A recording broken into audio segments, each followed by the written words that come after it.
Oregon is going to the Final Four. The following is a Learfield presentation of the Oregon Sports Network. And Oregon is going to play in the national championship game. Big Ten champions. Big Ten champs. National champions, yes. Oklahoma City bound the Oregon Ducks. Awesome day to be a Duck, man. Boom inside. Touchdown Oregon. He gets loose. Fires. Hit. Pops the three. Oh, yeah. It's all Oregon. This is Duck Insider. Duck Insider. It's about how to be a group of people that know how to love each other to the absolute fullest. Pleasure, a joy to be with them each and every day, and I can't wait for the future. It's just fun to be a part of a community that cares, that is passionate, and when we come together, powerful things can happen. This is Duck Insider on the Oregon Sports Network from Learfield, presented by OnPoint Community Credit Union. People are the point. Now let's go live to the Country Financial Studio to talk Oregon Duck athletics. We've got some round ball to discuss. We've got a little bit of oblong ball to discuss. We have dimpled ball to discuss. We have softball to discuss. Baseball coming up. All of the sports will be covered. Our Chief Compliance Officer Jody Sykes is here for Athletic Director Tuesday. Did you like that? I love that. The dimple ball. I like that. The dimple ball. That's, of course, the golf ball. Of course. The volleyball, I don't even really have a great stripey ball. Yeah, I didn't have a great description for it. I guess you could say round ball, but usually that is usually basketball, it's basketball, right? Yeah, affiliated with basketball. Yeah. I could have said the sandy ball. Ooh, sandy ball would be good. Because for beach volleyball. Because we're beach. Yep. That's a miss. That's by okay. me. That's a future correction. That's a miss, though. It's okay. We also got Oregon softball head coach Melyssa Lombardi coming up. Men's basketball on the road last night. We got a lot to unpack. Don't worry. I have got that for you. Baseball, a fun announcement today regarding Oregon and Oregon State. GoDucks.com's got some special edition tickets for you. Oregon and Oregon State announcing that in April, the two teams will meet in Portland, technically in Hillsboro. We'll tell you more about that. Tickets going on sale on Thursday and then again on Saturday, some pre-sale and some full on sale to the public. Ducks going to be in the third base dugout, just letting you know. Third base dugout, everyone. Third base. Need to know those things. And then baseball season, of course, coming up. We're going to hear from Maddox Maloney today. But we begin with Jody Sykes. I always like to have Jody on around signing day at some point because it seems like this is when there's lots of questions about, wait, so what does this mean? What does this process look like? There's been much ado made nationally and here locally about the calendar of college athletics. And you're smiling as I say that out loud because there are so many things that we can discuss. And we'll cover also some women's golf and beach volleyball, the two sports that you oversee and hold near and dear to your heart for so many reasons, I know. We have a construction update. Yes, we do. So we begin. What's the latest? What are you doing today? I am running around like a chicken with my head cut off. One meeting. Thanks for being here, Jody. Yeah, hey, one meeting to the next. Happy to be here. Actually, I'm sitting in a chair for more than 5 minutes, so we're That's good. Great. We're good. That's great. No, compliance is a different world right now than it was, when I started 25 years ago, or even in the last 5-6 years. Right, compliance is just very different. Between the lawsuits that come up on a random basis, and we're like, oh, that lawsuit is actually going to get an injunction, and what does that do, and does it affect any of our student athletes? We had the transfer portal chaos. Between January 2nd and 16th for football. We've got other sports that are changing their transfer windows. Right. And so we're adjusting to, that's part of these changes, right, that we're adjusting to is what does that look like? Just the chaos of whether they can continue to sign or what they sign. And then, you had Lisa on recently to talk about NIL and rev share and football and all those things too. But just even from the compliance perspective of understanding, okay, which rule is going to change today, or where are we going to deregulate, or what is the change that the legal system is enforcing upon us? So it's very, very different. There are some things that have been deregulated, certainly, but then there are other things, that are still there, right? We were still talking about gambling and the concerns with student-athlete well-being. We're still talking about academics. Our student-athletes still have to go to class. We're still talking about scholarships because, yes, scholarships do still exist for all of our sports. We're still talking about the length of the playing seasons, the number of competitions. What does that look like? What is the impact of that? So a lot of the things that we've talked about over the years are the same, but there's so many things that just fly by night. Okay, so we got this email this morning. How do we implement that? Where do we go from here? We've talked so much on these, I'd say every couple months or so, we have you on the show, and there's seemingly more and more updates and breakdowns, right, to discuss. And I'm curious if the sphere that is compliance, how much larger is that balloon now? How much more broad is the term compliance in college athletics? Or maybe not as broad. I don't know. I'm curious now. Like, how much does your role, I guess, encompass today compared to previously? Yeah, that's a great question. I feel like in general, the size of my role is about the same in terms of the quantity. Right. But the buckets are different. Okay. And for for example, we have regular conversations with agents now. Whereas when I was first started, agents were forbidden. Yeah, like, that never, was exactly never. Right. Yeah. You stay away from us. We don't ever want to talk to you. Right. Interesting. I mean, I think even when Dana Altman was hired here way back when, he didn't have an agent. Right. Wow. And so that's how the shift has come in not only that all of our coaches certainly have agents, but most of our student athletes also now have agents for their NIL, especially purposes. Right. So that's a big shift. I don't know that that's added or taken away from my job. It's just a shift of what has come to be. The balloon is a much different shape. It is, right? Yeah. Instead of being round, it's oblong, right? But I think for the most part, I feel like the capacity and the nature of the work is about the same in terms of how heavy it sits or how much we have to do things, but it's definitely different. Yeah, I was just wondering, like, I'm realizing that I ask you about so many specific things in so many different lanes, I guess, of college athletics. We talked with Jody Sykes, Chief Compliance Officer here at Oregon. Just today, I'm curious we could hit a little bit of a headline. Yeah. Big Ten Conference announced a statement from student athletes saying that they're urging the NCAA, for example, in the gambling conversation, to eliminate prop bets. Those that are unfamiliar with that, basically bets within the game. I'll put it that way. Maybe an individual student athlete that could have their name attached to a bet. You can imagine the mental toll that could take. And that's, I think, part of why, and Big Ten students are saying this, hey, we would prefer that maybe that not be in there. But that's just one example of things that you're having to keep track of constantly right now. Absolutely. I mean, we've seen and we've talked about on your show before the rise in sports wagering. It's basically legal almost everywhere. Things like FanDuel and DraftKings and phone apps that you can bet with minimal information, minimal login, minimal effort, really. And in some ways that makes the monitoring a little bit easier, so you see a little bit more of the results of, hey, this person is maybe in trouble because we are seeing this, or you can get reports, or we have companies that are working on that. But to the credit of the Big Ten student athletes, prop betting is a concern, and part of the concern comes from the folks that reach out to our student athletes or criticize publicly the student athletes. You cost me X dollars because you didn't make this 3-pointer that I prop bet on. Or and because gambling is no longer just about the result of the game. It used to be wins or loss, and by how much, right? And now it's everything. I mean, it started way back when with the length of the national anthem, or the heads or tails on the coin flip for the Super Bowl. The color of the Gatorade bath. The color of the Gatorade bath. Those were all things but now they've gotten so sophisticated with these apps and with these betting abilities that you can bet within the game on a particular, like, what the next play is going to be, or how many student athletes are going to score above a certain number of points. And you don't have to do that at the beginning of the game. You can do that in the third quarter. And then these folks that just can't separate the fact that betting and sports wagering is supposed to be for entertainment and fun from their livelihoods. Like, many of them are using sports wagering and gambling as how they make their money to pay their rent. So if it doesn't go their way, their natural reaction is to blame the student athlete, or sometimes blame the coach, or sometimes blame the program. But in a lot of cases, it's blaming the student athlete, and it's that one individual person. So many of our student athletes have gotten off of social media and are not even touching it, because it's such a bad environment for them. And that's where this letter is coming from. And again, commend the Big Ten student athletes for putting that out there and bringing back, it's been out there before, but bringing back the call to action.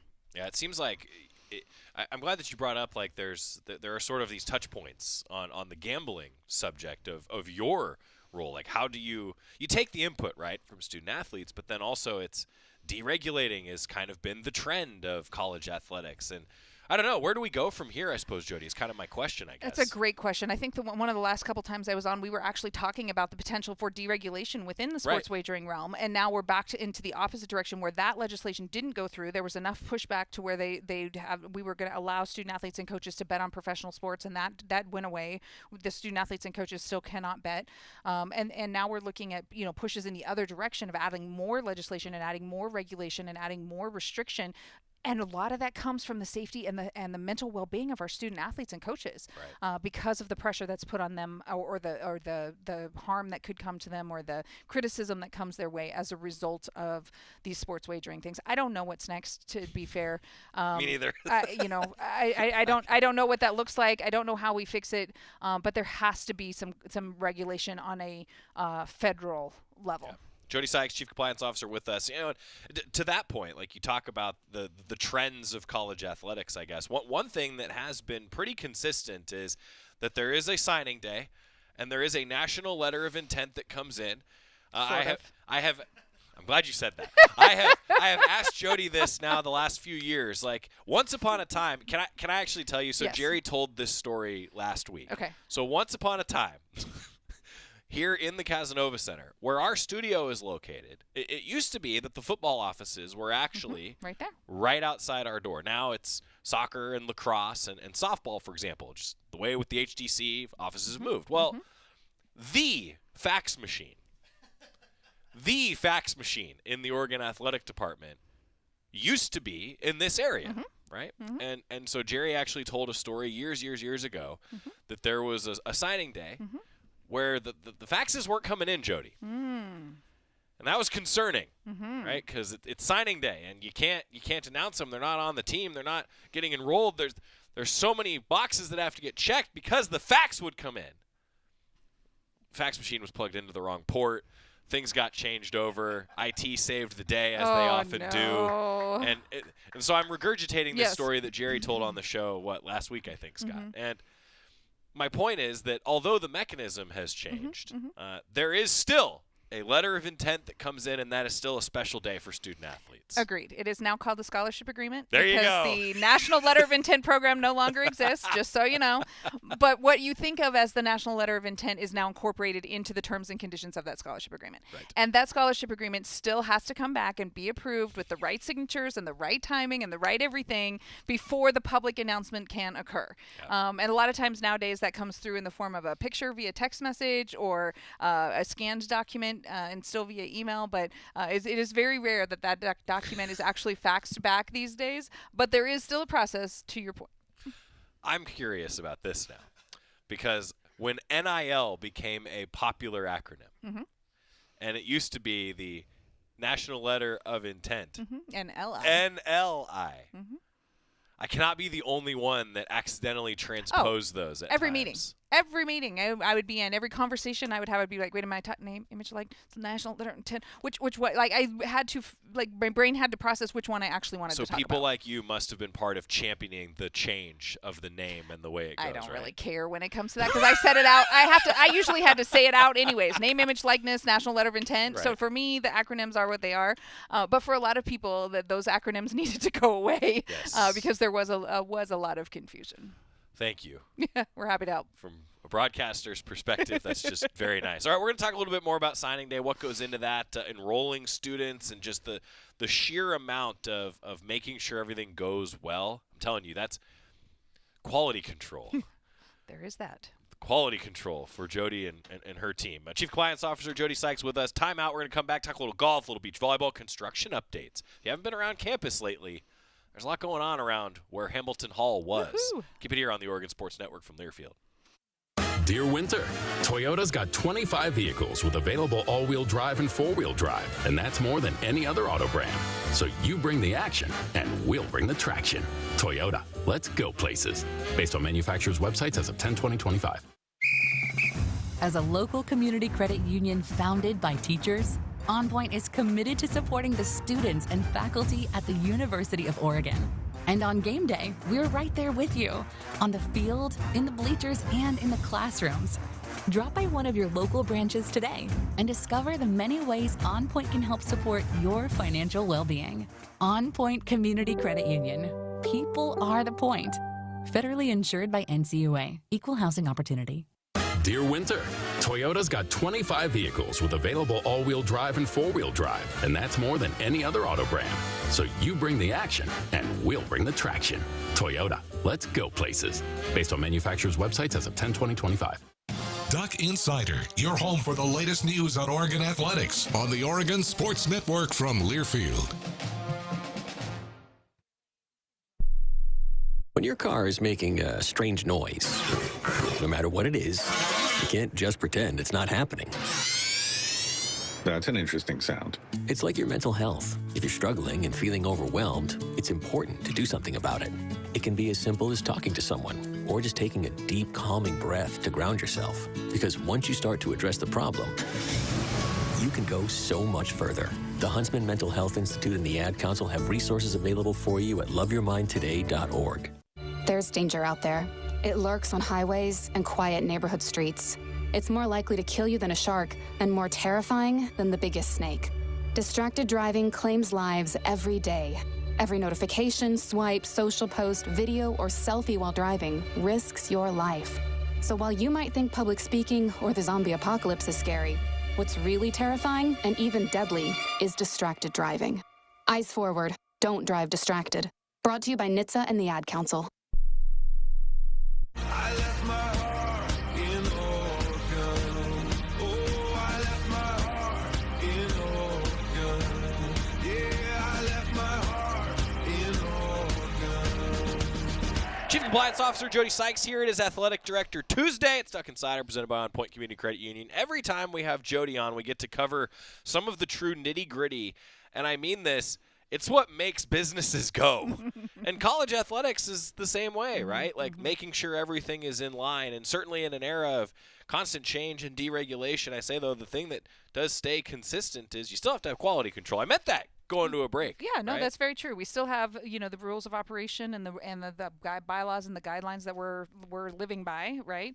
And we have the budgeting and the operational pieces that we live by. And so, yeah, those kind of elemental pieces still stay in place. And when you have to move quickly, like, for example, a transfer portal time, or when there's a high school student athlete who commits in the early signing window for football, for example, and then wants to enroll early, like, what does that mean for you? And how do you go about handling all that and making sure everything goes right? Yeah, so it really is kind of a checklist of things, right? So the student has to sign with us, and that scholarship agreement has to be returned validly signed.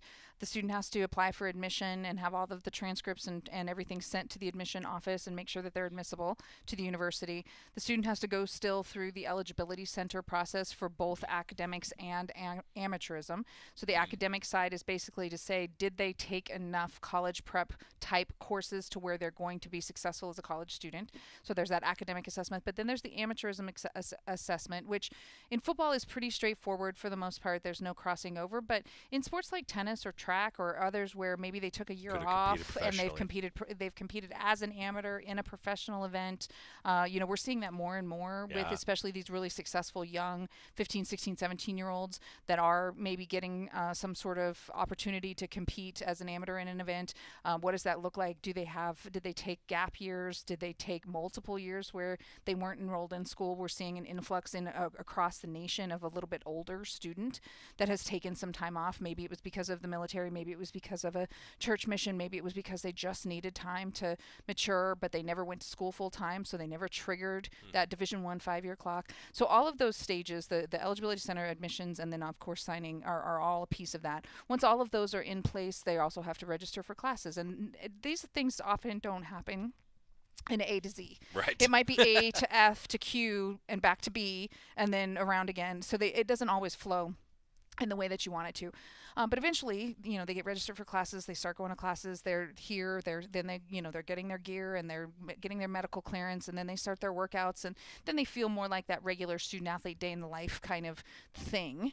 But there's a lot on the front end to get them here, and oftentimes that within those steps there are glitches, right? So there's we didn't know that this student went to this school. Okay, we got to get that transcript. Or hey, we didn't know, like with our transfers, how many transfers went to which schools, and do we have all the paperwork we need from the conduct side in addition to transcript and admission side. And so there's I's dotted and T's crossed, and a lot of it's to protect the program, to protect the university, to protect the athletic department, just so that we make sure we know what the student is bringing to the table, what they have, what concerns we have, what they're faced with. Do they need additional academic support? Do they have are they coming in rehabbing a medical situation where we need to get right back on that so that they are healthy again? Just all of those pieces and parts. I think I know the answer to this question. But when there's been such a conversation about the calendar, particularly of college football, but in college athletics in general, How much would a shift of any kind maybe benefit some of this for both the student athletes and the university in your role? Yeah, I can only speak from experience, and what we experienced between January 2nd and January 16th was chaos. For both the student athlete and the coaches, and even for our office and all of the folks who are involved in the behind the scenes things like admissions and registrar's office and those kinds of things. It was chaos. It just moves so fast. And it was not, especially for a quarter school. The window opens on January 2nd. We started class on January 5th. And there were semester schools that started on January 5th too. And so then what do you do with those students? How do you get them into school? Are you able to bring them in late? Do you put them in a class schedule that is meaningful, or do you just put them in classes that will get them through this term and then basically just hit the reset button for spring term? Do you ask them to wait and come in spring term and let them sit out for a little bit before they come here? It was chaos. So there definitely, from my perspective, needs to be some sort of change. I don't know that I have an answer as to what that change is, but I think it needs to be fair to both the coaches and the student athletes, and that's oftentimes where we kind of can see that butting of heads, is the student athletes want one thing and the coaches want something else, and so we need to find that middle ground. Well, and certainly here at Oregon, I mean, the head football coach at the University of Oregon said pretty directly on signing day when he was sitting in that chair that it just makes way too much sense for us to end the season right around January 1st, and that's why we won't do it. I mean, Coach Lanning's been very upfront about that. And I completely agree with Coach in terms of the timing. I mean, I think next year's national championship game is even a week later. It's on the 25th instead of the 19th. And, for example, the semifinals, by the way, everybody, like they were the 9th, 10th this year. They're going to be the 14th, 15th next year. And so for a quarter school, that makes a huge difference from an enrollment perspective, not only for our continuing students, but also for those potential transfers and incoming students. I mean, the FCS model has worked for many years, and they've continued to grow. I'm an FCS kid at heart. So the FCS model has worked. I don't understand, to Coach Lanning's point, why the really smart people in this space can't figure out how to get us done in that first week of January. I just, that makes so much sense to me. Then that's probably why we're not doing it. I agree with Coach Lanning. And I think it's easy for us, right? I think about this a lot, Jody. I think you'll appreciate this. Like in the context of what I always have thought this show's purpose is, like it's to better humanize the coaches, staff, and student athletes of the University of Oregon. And this is maybe the most human example of, at least that I've had in recent memory, of like, hey, this would really work for both sides of this. You know, we talk about the well-being of student athletes and gambling and social media. That's certainly a huge topic. But this does feel, to me at least, I am not representing the University of Oregon at this moment. This just feels like, as someone who works in this space and talks to a lot of very smart people like yourself, Jody, it just seems like it would help everyone here. So hopefully something happens to alleviate some pressure, because that's what we're trying to avoid here, right? Exactly. It's putting pressure on so many people that are trying to do right. And just setting folks up for failure when it's not necessary. Right. Yeah. Right. And I think especially on the academic side, I'm with you. I'm curious, too, you mentioned like how the amateurism, if I could come back to that, and certain sports are more international than others. For sure. Right? Like women's golf is one, a good example that you work closely with. How much does the international recruitment even impact that amateurism conversation? Because there is so much of that happens now. It's an Olympic year. It's on my mind. I don't know. I'm curious. And you're very true, very valid. On the women's golf side, you know, there's the USGA and the RNA, which are the two governing bodies for golf in general, are pretty much on the same page. So when you're talking about international standards and U.S. amateur standards, they're pretty much on the same page. It can sometimes get a little wonky with, track and some other sports if the national governing bodies are getting involved and treating students differently. The club system in Europe for many sports is completely different than what we think of as club, and so they are signing contracts to stay amateur and only get actual and necessary expenses. But there's a contract involved with that club participation in Europe in those club systems, and so it's just most of the time it's working through that. It's learning, is this student have they crossed the proverbial line, like the situation with Alabama and the men's basketball student athlete in the G League, and where is that line, and where is the NCAA going to draw that line, and are we going to continue to push those boundaries? I mean, we've seen cases back 20 years ago where, a student would never have had a chance to be eligible that today is winning a waiver or is flat out eligible on the surface. So just like all the other rules, these rules continue to change and continue to adapt. But amateurism is, you're still expected to be an amateur. Those lines are getting more and more blurred every day, especially with NIL and the name, image, and likeness that they do on their other side of things. But it's still there. And it's still intended to be, an amateur sport. And obviously in the Olympics we have professionals too. Right. And, so it just changes. But the goal is for some of the basic rules to stay in place and this to be an amateur, college athletics to be amateur. Jody Sykes with us, talking about women's golf now.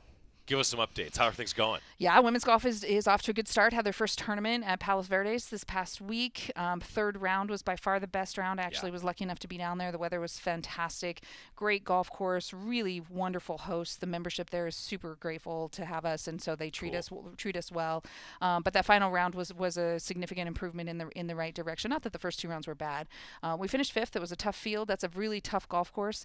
So I'm super excited for them. They go Houston, back to California, back to Dallas, back to California a couple more times.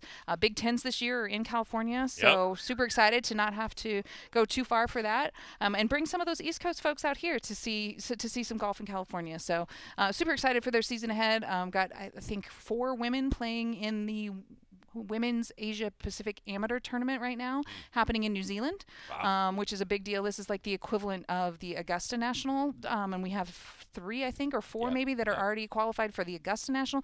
So we have many women that are ranked in the top 300 in the world rankings, and they're getting these invitations to these really big amateur events on the women's golf side, which only bodes well for their future in the college, tournaments and the things that we're going to do this season. The competition, for the Go Ducks crowd, but also the longevity of the career. You think about already up for tournaments like that, the pressure, the opportunity that brings you. That's pretty sweet. One of our incoming freshmen for next year is the top world-ranked player from the Ducks participating in this tournament this weekend in New Zealand. She's incoming. Yeah. Yes. Coach Radley can recruit. Yes.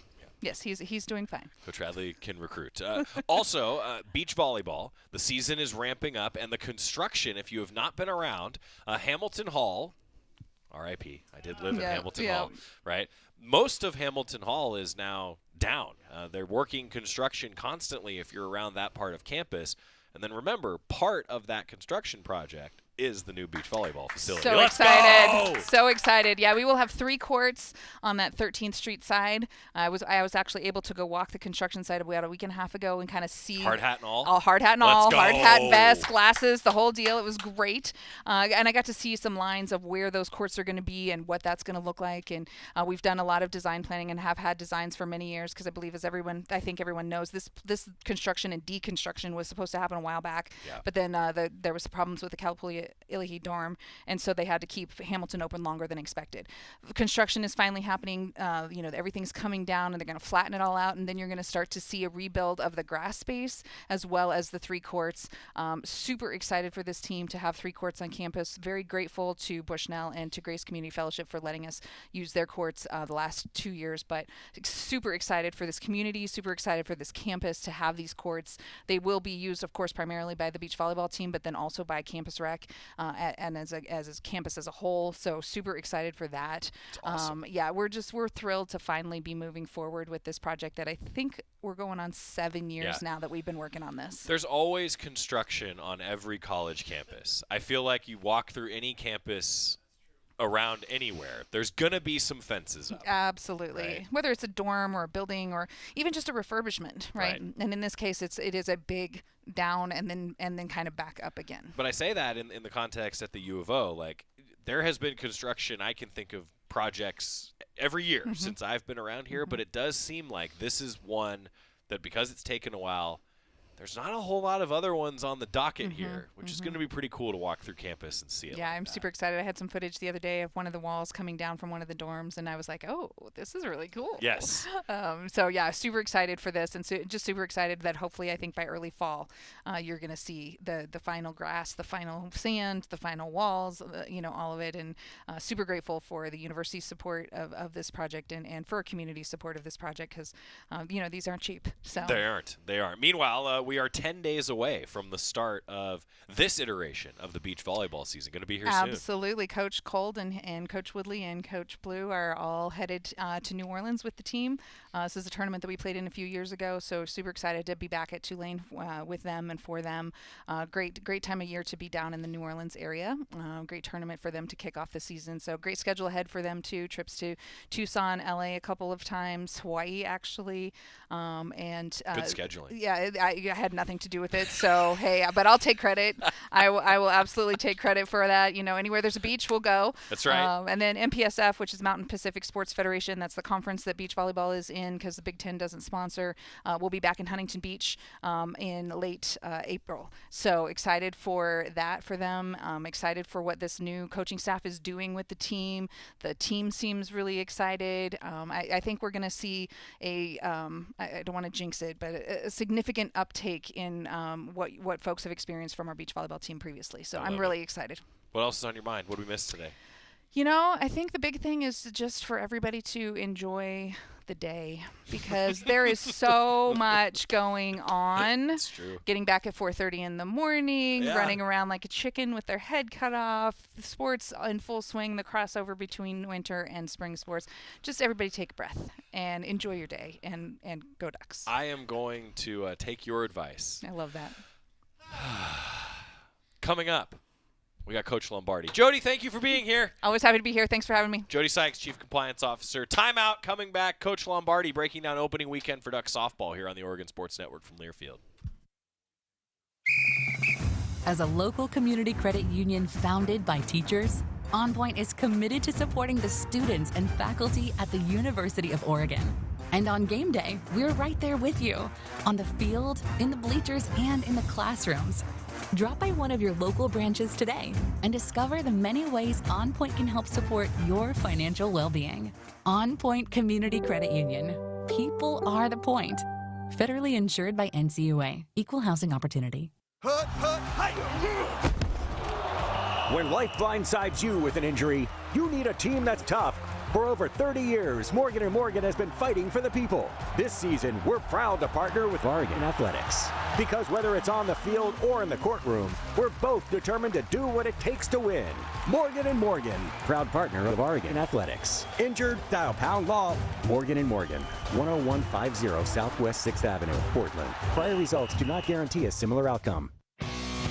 This is Duck Insider. Duck Insider on the Oregon Sports Network from Learfield. We asked parents who adopted teens to share their journey. If you build a relationship, then it becomes easier. If you build trust, it becomes easier. As a parent, you want what's best for your child. To give them the love that a child needs is probably the best you can do for a teenager. Learn about adopting a teen from foster care. Visit adoptuskids.org to learn more. A message brought to you by Adopt US Kids, the U.S. Department of Health and Human Services, and the Ad Council. You say you never give in to a meltdown and never fill your feed with kid photos. You say you'd never put a pacifier in your mouth to clean it and never let them run wild through the grocery store. So when you say you'd never let them get into a car without you there, no, it can happen. 1 in 4 hot car deaths happen when a kid gets into an unlocked car and can't get out. Never happens. Before you leave the car, always stop, look, lock. Brought to you by NHTSA and the Ad Council.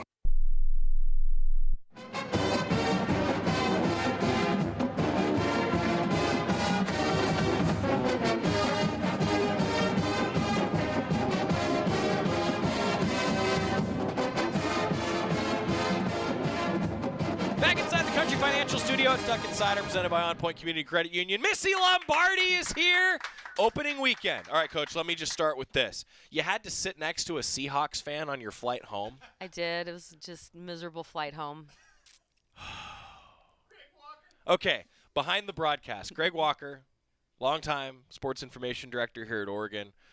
I think he's been a Seahawk fan longer than he's worked at Oregon. And that I can't be upset about that. But, Coach, I know you were rooting for the Patriots. And I was. I just want you to know that it takes a real strong person to sit next to an opposing fan on a flight home. And I don't even know what else to say to you right now. I know. I shared my screen with him so he could watch his team win. She shared the screen? Coach, you are a far better person than most. You're a far better person than most. All right, opening weekend. Break it down for us, Coach. Just give us the breakdown. Yeah, I mean, excited to get into opening weekend. Didn't have some things go our way. I think we put ourselves in position to win all of our games and just fell short in a couple spots. What I do appreciate is that you could see that we definitely know how to pitch, got good defense. We are going to have a lethal lineup. Just had some miscues that just didn't go our way this weekend. Let me start with a positive then in the opener. We'll maybe go a little chronologically here. I mean, if I told you, hey, Lindsey Grind's going to throw a no-hitter in the opener, you'd probably be like, yeah, okay. I would. See, isn't that amazing, though, that you can have that sort of an expectation in some ways out of her? Break down that opener from her. Yeah, I thought she did a really good job commanding the zone. She just set the tone right from the start. I feel they're a team that are in a little bit more of like a take system and can get a little intentionally get passive. Interesting. For the opposing pitcher. And I thought Lindsey did a great job of recognizing that and just pumping the strike zone and letting her defense work behind her. Career high 14 strikeouts, so to have that sort of stuff too, right? I mean, I know you said going into the year, like, what she's capable of. That had to be a confidence builder to start the season for her. Yeah, I thought it was great. She gave us, I think of Lindsey and our defense giving us opportunity, while our offense was, we were right there, and then finally we busted out and put some runs on the board. And then bouncing back quickly. You don't have a lot of time to, right? I shouldn't even say bouncing back, just continuing, right? You don't have a lot of time to think. That Clemson game, break it down for us. Yeah, Clemson game, same thing. I like how we came out in every game. We came out, we had good energy, we were ready to play. Same thing. We put some. They scored early. We answered. We scored. They scored again. We answered. I just think it's just cleaning up our miscues. We just had some miscues that are going to happen, and you find a way to recover from them. And we just struggle. That was a struggle for us. It's just recovering from them. And I feel like opening weekend, right? Look, let me just say first, like, you want to win every game, right? But also opening weekend, you're going to have some of this, right? There's always rust, it seems like, opening weekend, right? Yeah, opening weekend's always interesting because you come in with what you think, and then you'll walk away going, yep, I was right on the money, or, a thing show up. And so you go, okay, thank you. Let's go home. Let's work on it and get ready to go again. But what I love is that we faced great teams all weekend long. We faced great pitching all weekend long. Like, that was the whole reason of the schedule that we built, is to just get thrown into it.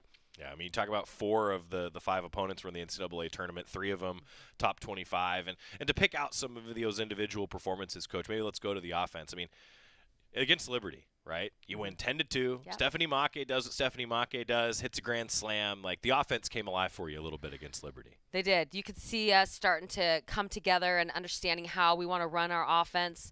I thought Taylor threw great. She did a great job of pounding the zone, changing speeds, and just giving our offense a lot of ground balls, fly ball outs. She's got great energy on the mound.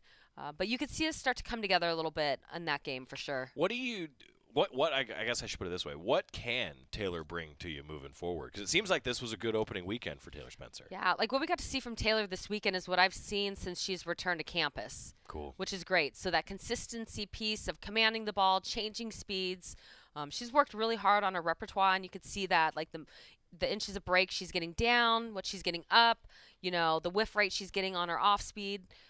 Like, what she did is what we've seen just all school year from her. So it's really good because with this schedule and what we plan to do, you need a deep pitching staff. So I love that the reliability that she showed us this weekend. Talking with Coach Lombardi, maybe let's stick with pitching. Break down the rest of the pitching from the opening weekend for us. Yeah. Maddie, she was a highlight for all of us. Yeah. She was a highlight. She was just kind of sitting there waiting her turn, and she got an opportunity to come in against Liberty, and just love how she went about it. She did a good job with her velo, hitting spots, and again, just letting her defense work behind her. But, as a freshman, that's your first time on the field. Sometimes you could have some nerves, and I just thought her composure was great. Man, that has to be, like, such a cool moment because you're sitting there waiting, like, okay, Coach, I'm ready, right? I'm ready. Like, I imagine that's a cool environment, right, for anyone to have to go through. It is, and our team was just, like, all over her. And it's funny, she got her first out, and she struck the girl out. And if you know Maddie, like, she is super, super funny. Like, just the stuff she comes up with, her expressions, and she struck the hitter out, and then she just looked to the dugout and everybody and went. And they were howling. We watched it on video the next day. But that's just, I love it. She just has like a good loose energy about her. But she's good. So again, I say, like, obviously you want to win every game, Coach, but I get the feeling that you and the entire team, even after a couple losses here, there's still a lot of positive energy around this program right now. Where does that come from? Yes. First of all, we expect to win every game. Right. Like, all of us are walking away not happy that we did not do what we expected to do. 2, we know that this is a season, and we know that there's things that come throughout the season. I just, in my coaching career, have been on many teams where maybe we have not done what we wanted to do in the first weekend, but those adverse moments in the first weekend and what it has done for us in the rest of the like what that will do for us this weekend, you will see a difference. So I don't want to walk away like that, but I know there will be some good positive things that will come from it, and you just have to grow and learn quickly and move on to the next.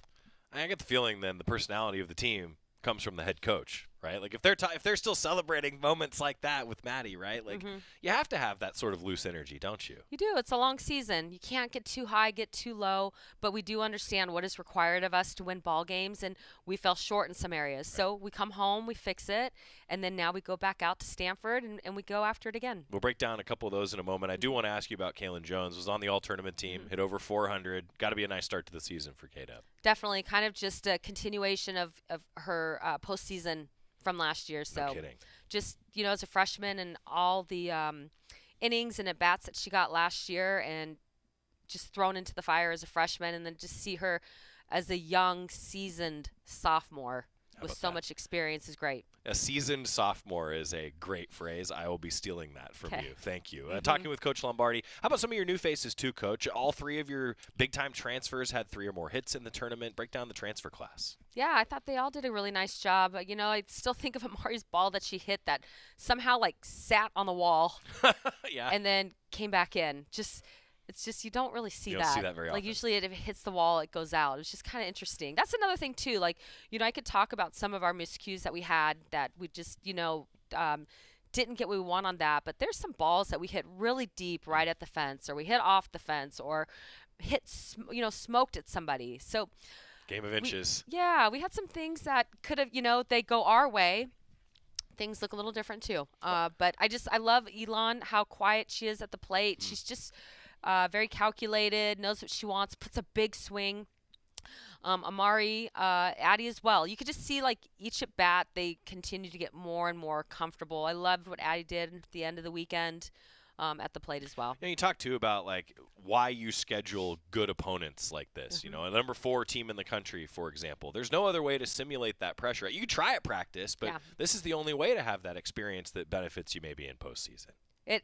I agree, and that's why I think it's about taking this team and throwing them into the fire. Yeah. And we did that, and we're going to do it this weekend coming up. We're going to do it the weekend after that, and there's so much good that's going to come out of that. A familiar foe now, by the way. Stanford, the Cardinal Classic. A new look at the new stadium for Stanford, actually. Break down the field for us. What do you anticipate? Again, another weekend of very experienced postseason teams. That, understand how to play high-level softball and know how to compete. Cal State Fullerton, Kentucky a couple times, Cal Poly, and then Stanford. KWVA is going to be down there for the whole tournament. Also, ACC Network Extra has the matchup with Stanford on Sunday. That's kind of nice to stay on the West Coast, I'd imagine, right? You like to schedule a tournament like this? Yes, I do. It's nice to be in our time zone. We go to the East Coast. We know how to handle it. We know how to travel there. We know how to get, our goodness. Body clocks adjusted, all those things. Thank you. Yeah. We understand how to get that right. Yeah. But now to be able to, just when we go to the East Coast, we have to leave a day early. Right. So now to be able to not have to do that makes a difference. Yeah. Makes all a difference. The things. Well, we've talked about a lot, Coach. I always appreciate you taking the time. Sum it up. What are some of your areas for improvement? What do you want to work on heading into this week?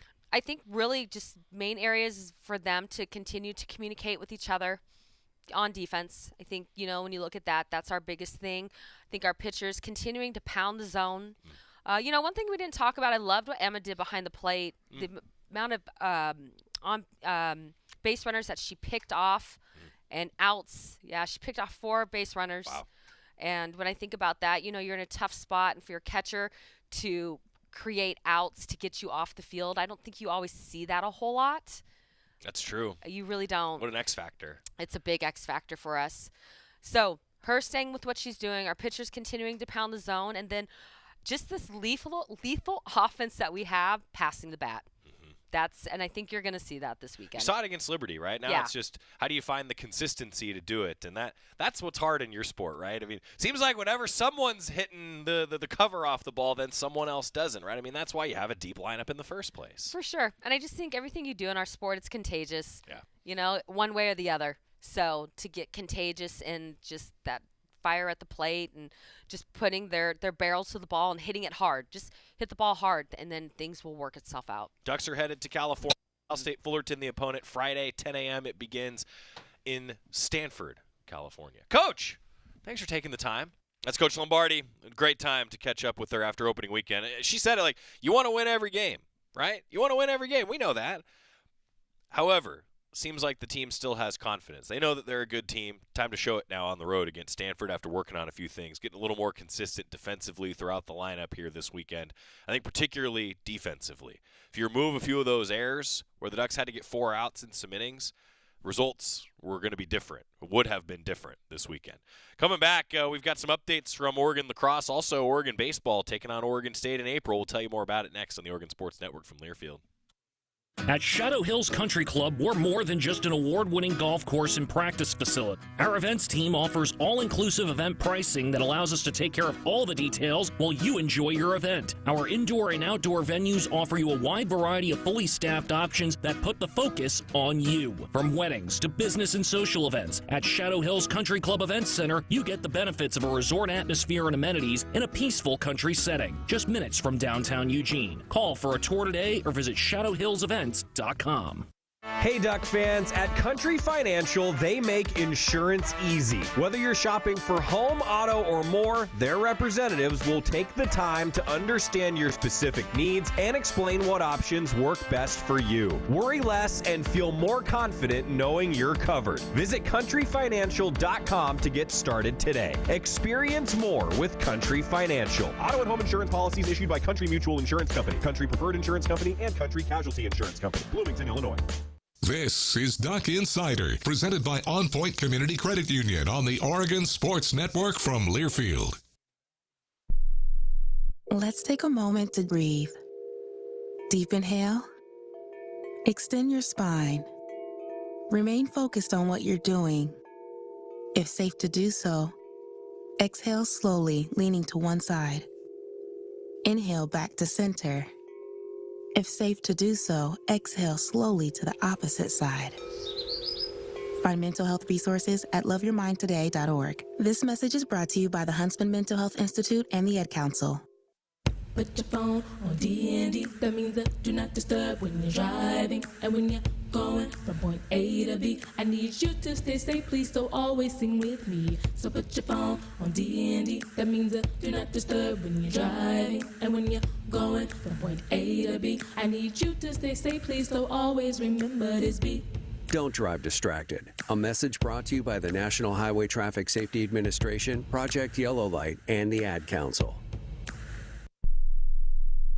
I'm coming home to the place that I remember, back to the land of my first love. Would you spread while you're out for this wayward son? I left my heart. Duck Insider presented by OnPoint Community Credit Union. Big Ten announcing today Oregon lacrosse midfielder Anna Simmons has been named the Big Ten Conference Midfielder of the Week. She led the Ducks to a 12-11 overtime win against Arizona State in the season opener on Saturday. Scored the game-winning goal. Ducks were down and then went on a 6-0 run. Quite the offensive charge. Simmons scored 3 goals to cap the Ducks' 6-0 scoring run at the end of regulation play. The Washington natives secured that sudden death win in overtime for Oregon, netted her 4th score of the day on a free position shot with 15 seconds on the clock in overtime. One of Oregon's 4 team captains went 2 for 2 on free position shots, and she has rewritten a few lines in the Oregon record book, and now Big Ten Midfielder of the Week here to open the lacrosse season. Men's basketball at Indiana last night. Nate Biddle was back again, but not enough. Really back and forth early. Coach Altman said when I talked to him post-game that when the Ducks can play defense in front of their own bench, they're a lot better. And that makes sense as to why you're seeing first halves that are close for this Oregon men's basketball team. But then the second half, it has not held true. Now, the Ducks have seemingly run out of gas. They make a few defensive mistakes late in games. That's been the difference. It was a very interesting first half, though. I've never, I could say, seen this, or at least I don't see this often. The Ducks led for 8:54 in the first half. The Hoosiers led for 8:55. You talk about a back-and-forth game and just a deadlock in the first half. That really spells it for you. A career high in points for Drew Carter, who I think does deserve a shout-out. He has continued to be really steady for Oregon. A walk-on that's had to play a lot of minutes with all the injuries. Sean Stewart was really efficient around the basket. I think if he can give Oregon some more dunks, it's a good thing. But still, a 92-74 win for Indiana. And I say, thinking about Nate Biddle, he scored 15 points, but with 3 of 14 from the floor. He was 8 of 13 at the foul line, did have 8 rebounds, 6 assists. That's the sort of stat line. Even when he doesn't have an efficient shooting night, that's the sort of stat line that Nate Biddle can give you. But Indiana was just too much offensively in the second half. Ducks still searching for that chemistry, defensively in particular. And to sum up what Coach Altman said when I talked to him post-game, it was that. The Ducks just don't quite have that offensive firepower to keep up with a team like Indiana. So they got to win with defense. Now moving forward, I think that's going to be the biggest key for Oregon men's basketball, to win with defense. We'll get a timeout, come back. Oregon baseball taking on Oregon State on Tuesday, April 14th at 6 p.m. We got some ticket updates for you next on the Oregon Sports Network from Learfield. As a local community credit union founded by teachers, OnPoint is committed to supporting the students and faculty at the University of Oregon. And on game day, we're right there with you, on the field, in the bleachers, and in the classrooms. Drop by one of your local branches today and discover the many ways OnPoint can help support your financial well-being. OnPoint Community Credit Union. People are the point. Federally insured by NCUA. Equal housing opportunity. We know you turn to the Duck Store for all your game day needs. And for students at the University of Oregon, it's even more. Class supplies, jobs, a seat on our board, a place to take a quick coffee break. Because we're your student-first, non-profit college store, every purchase you make directly supports the very community we serve. From working in our counters to studying in the classroom, from directing our stores to cheering in the stands, the people we serve, the students, are the very people who are the Duck Store. More Duck Insider coming up on the Oregon Sports Network from Learfield. We asked parents who adopted teens to share their journey. When I met both of them, it was like my missing pieces were found. Like it was just like an instant, these are my kids. If you're considering adopting a teen, just do it. Kids need families. I don't care the age, everybody deserves a family. Learn about adopting a teen from foster care.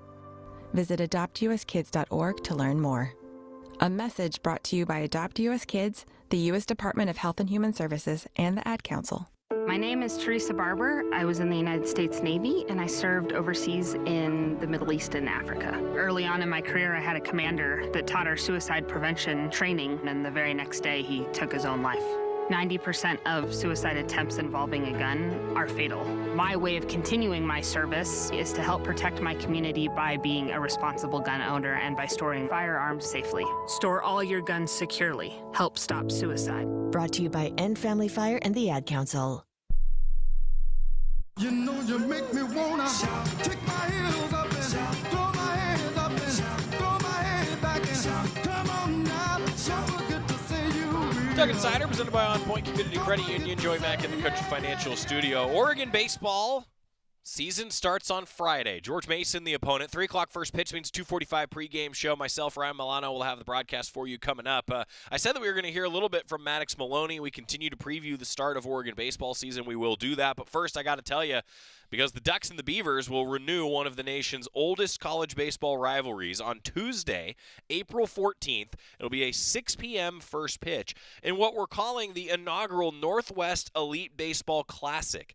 It'll be at the new $150 million, 6,000-seat Hops Ballpark in Hillsboro, Oregon, just outside of Portland.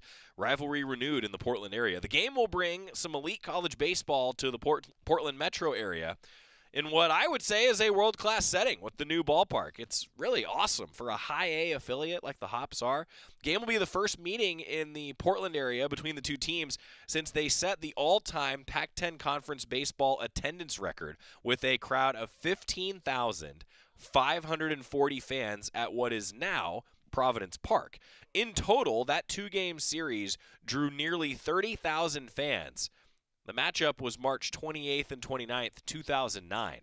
It's been a while since these two teams have played in the Portland area. So for ticketing purposes, Oregon will occupy the third base dugout. Tickets will go on sale to the general public on February 14th, 4 days from today, at 10 a.m. You can find them at the Hillsboro Hops Tickets website.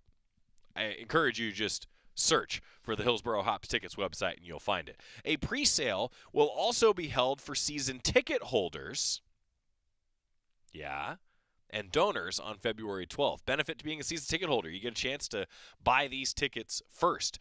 That Northwest Elite Baseball Classic is designed to engage fans throughout the state. And we want to have, if I'm being honest, meaningful financial support for both programs. So proceeds from the event will be guaranteed to each team. That helps fund their baseball programs at a time when the financial support for sports outside of football and basketball is ultimately critical to long-term success. Get a chance to have these two teams meet in Portland. Those of you who are fans, admittedly, of either program, you don't have to make the drive down south. Get a chance to see the two teams in action in the month of April. Mark Wasikowski said, quote, "We are excited to bring this rivalry game to the Portland area and to a brand new state-of-the-art stadium. This event allows us to connect with Duck fans across the state and showcase college baseball at the highest level while supporting the continued growth of our program." That rivalry between Oregon and Oregon State is one of the most storied in college baseball. The first matchup was played in 1894. Scott Phillips was there. In the all-time series, Oregon State holds the lead 197 to 172. However, since Oregon reinstated its baseball program in 2009, it's a 47 to 30 advantage for the Beavs in those games played the last few years. I'll tell you what, though, Oregon's been chipping away at that the last few years. Here's hoping that in my broadcast career, that record comes close to 500. I think it will. Baseball season coming up. We'll hear from some of the Ducks this week. Get you ready for what is figuring to be a fun opening day on Friday at 3 o'clock. That's it for Duck Insider. Thanks to Jody Sykes. Thanks to Coach Lombardi. Tomorrow on the show, we got Jess Drummond. This message is for Shauna, my mom who just finished her high school diploma. I wanted to say I'm so proud of you for finishing school. You told me it's never too late to achieve your dreams. I hope to make you as proud as you have made me. When you graduate